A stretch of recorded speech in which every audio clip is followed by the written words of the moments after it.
عايز تخس، دي حاجة أغلب الناس اللي عندها وزن تقيل بتفكر فيها كل يوم تقريبا.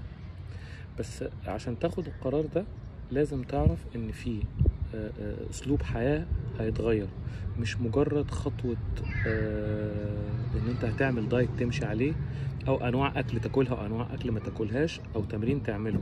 لا، أنت هتفكر في حياتك كلها إنها هتتغير بأسلوب حياة معين. أسلوب الحياة هو اللي هيوصلك للي أنت عايزه.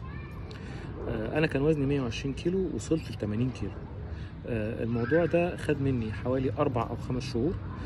ممكن انت توصل في وقت اقل من ده بكتير، وانا هساعدك تعمل كده. بس الموضوع ما كانش بالنسبة لي بخبرة. انا كنت بتعلم وبغلط وباخد المواضيع خطوة خطوة.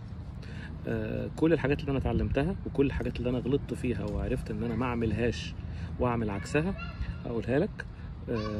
تابعني، وواحدة واحدة هتوصل للي انت عايزه.